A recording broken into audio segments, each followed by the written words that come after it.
So what we're seeing is not a crazed bunch of people in the Middle East. What we're seeing is the failure of secular education and the failure of religion. These people are educated. The bin Ladens are college educated. And they're religious. The Germans, who behaved like subhumans, were highly educated, sophisticated, produced a lot of great philosophers and great musicians and great artists, but they weren't religious. So they were a good example of the failure of secular education. Now we're seeing people who are both educated and religious, and their morality is non-existent. Non-existent. Neither their education nor their religion has done anything to humanize them. Total failure.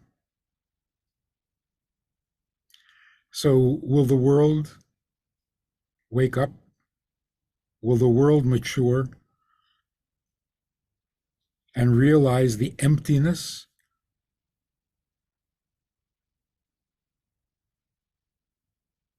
the immaturity and the foolishness of all secular philosophies? They've all failed miserably. So the old question of can you be moral without God, without the Torah? It was such a heavily debated subject in the 50s and the 60s. And the conclusion was, yes, you can be moral and secular. Well, you can't. You can't. I was talking to a student years ago. He says, I don't need God to tell me right from wrong. I know right from wrong. I said, wow, give me an example. What do you consider wrong? He says, murder. I said, did you come up with that on your own? Is that an original thought? Or did you steal it from the Ten Commandments?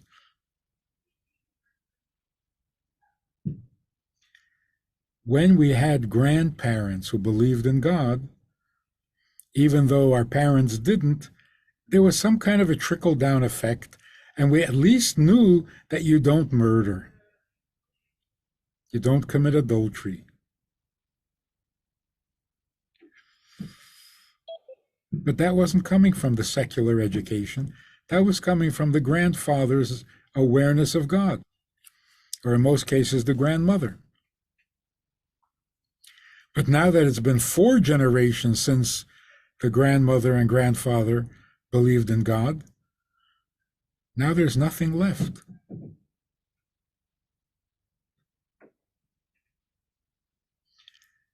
So is it time to wake up to reality? If religion doesn't teach morality and higher education does not teach morality, where is it going to come from? So we get into this other ridiculous argument. Should it come from the home or should it come from the school? Where would the home get it from? And where would the school get it from?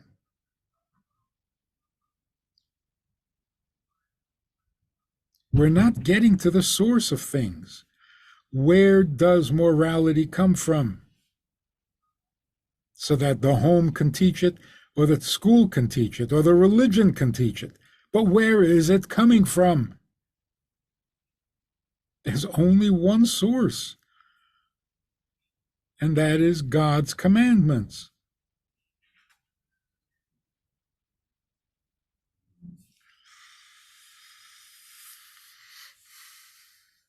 So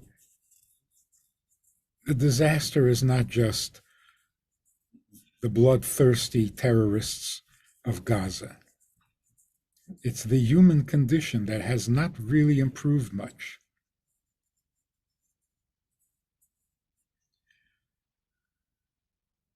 We started off as barbaric, and we haven't really lost that default condition position. We try to hide our barbarism in polite behavior, with etiquette, with some rules, and condemn certain things as crimes, but we're not teaching morality. Nobody is. When a religion says, do this or else, is that teaching morality? No. It's saying you're immoral and you will never be good unless I send you to hell forever. That's not teaching morality, that's just intimidation. You haven't convinced anyone that a sin is really wrong. You just convince them that they don't want to pay the price.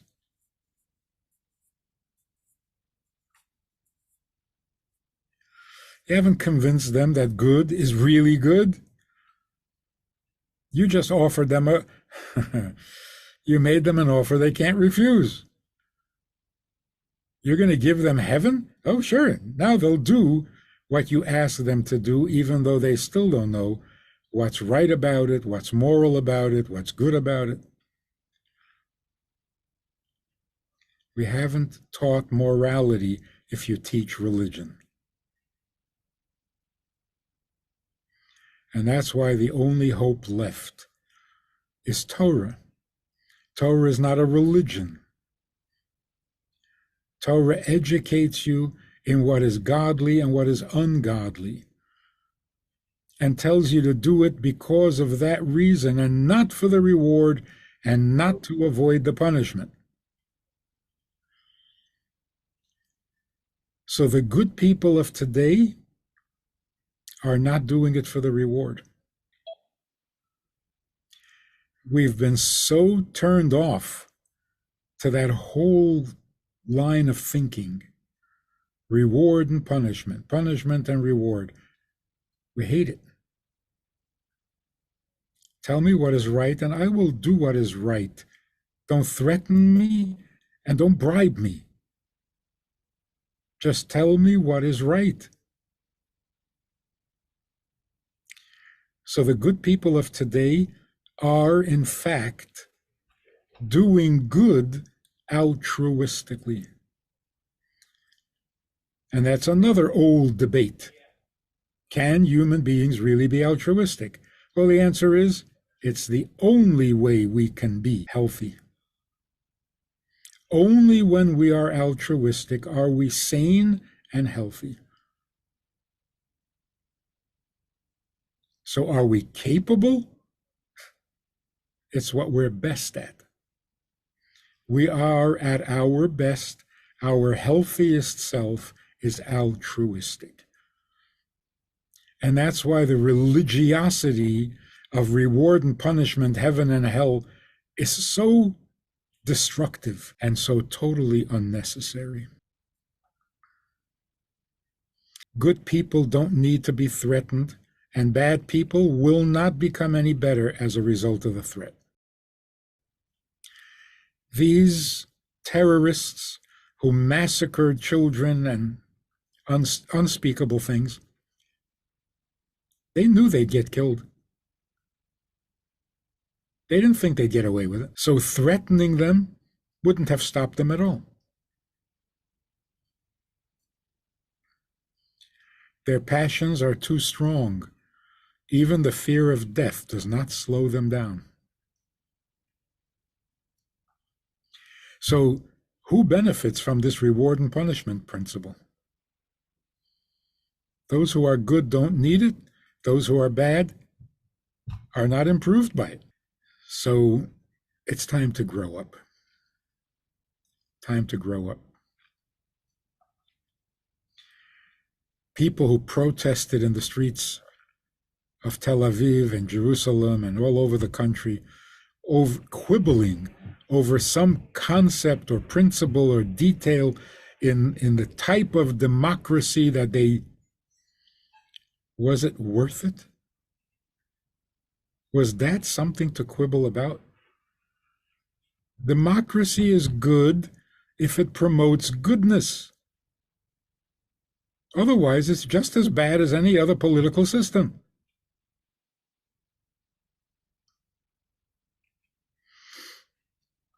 Can people admit it was a mistake to protest? Can people admit there never was a peace process?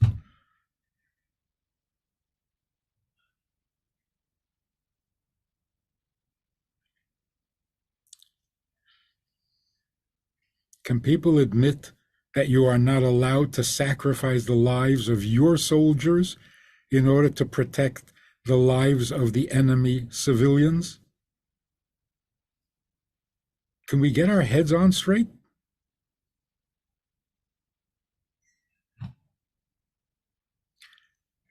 Can we finally admit that every secular good idea turned out to be a horrible idea? Every one of them?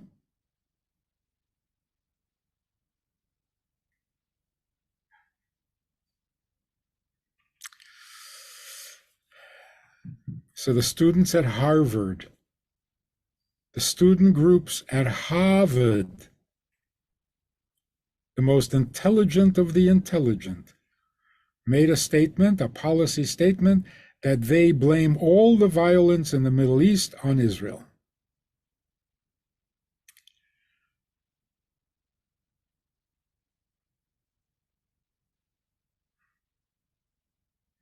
Because what happened was an expression of intolerance, of being mistreated, of being displaced, of being persecuted.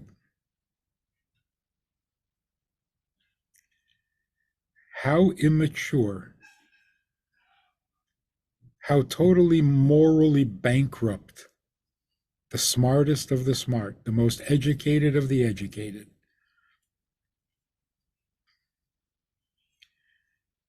You support who you think is the underdog, no matter what the underdog represents. Oh, they're being beaten up. They only killed 200 of your people, you killed 900 of theirs. That's not fair. That is so childish, so juvenile. And it's such a moral failure. You don't know right from wrong. All you can do is count.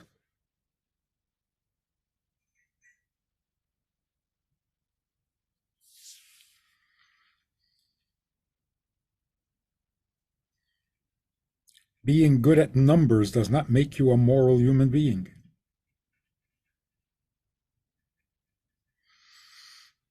So when things become this clear, when all the concealed evil is no longer concealed, and when all the goodness can no longer be denied, only someone as intelligent as a Harvard student can still be so blind.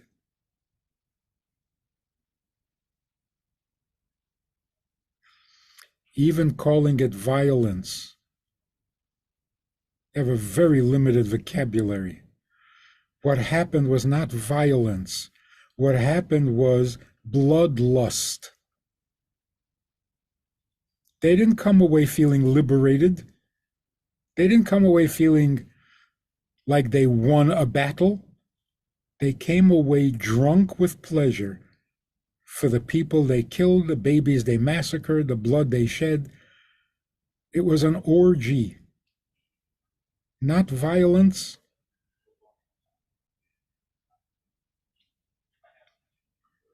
So we are not the ones to be pitied. Jews don't need pity, but the secular world needs a lot of pity.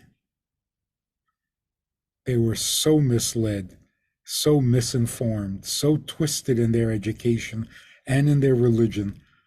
You got to feel bad for them. So the only thing to do is to start educating the world in godliness. Godliness is moral. Goodness is just practical. It's utilitarian. Goodness is necessary in order to create a society, to create civilization. To be able to walk down the street, you have to develop people who are good. That doesn't make them moral, it just makes them tolerable. Morality means when you develop a sense of godliness, when you develop a sense of absoluteness. Godly is everything, ungodly is nothing. It's not utilitarian, it's divine. That's morality. So to say, oh, he's a good person, he doesn't bother anybody, that's not a moral person. That's just a guy too lazy to commit a crime.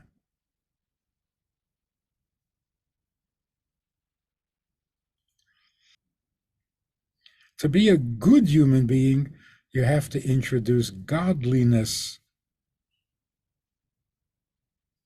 which basically means altruism. Don't do what's good because it's good for you. Then you're not being moral, you're just being practical and selfish.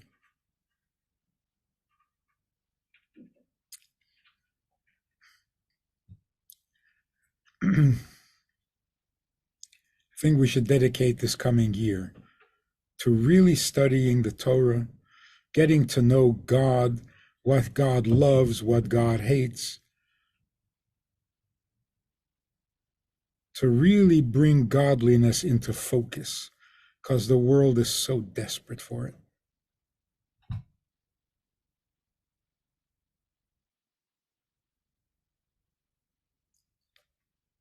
So let's not be myopic. What this weekend, the past weekend revealed is not what's going on in the Middle East, it's what's going on in the world. There is no morality, there is no education, and there's no religion that produces morality. There just isn't.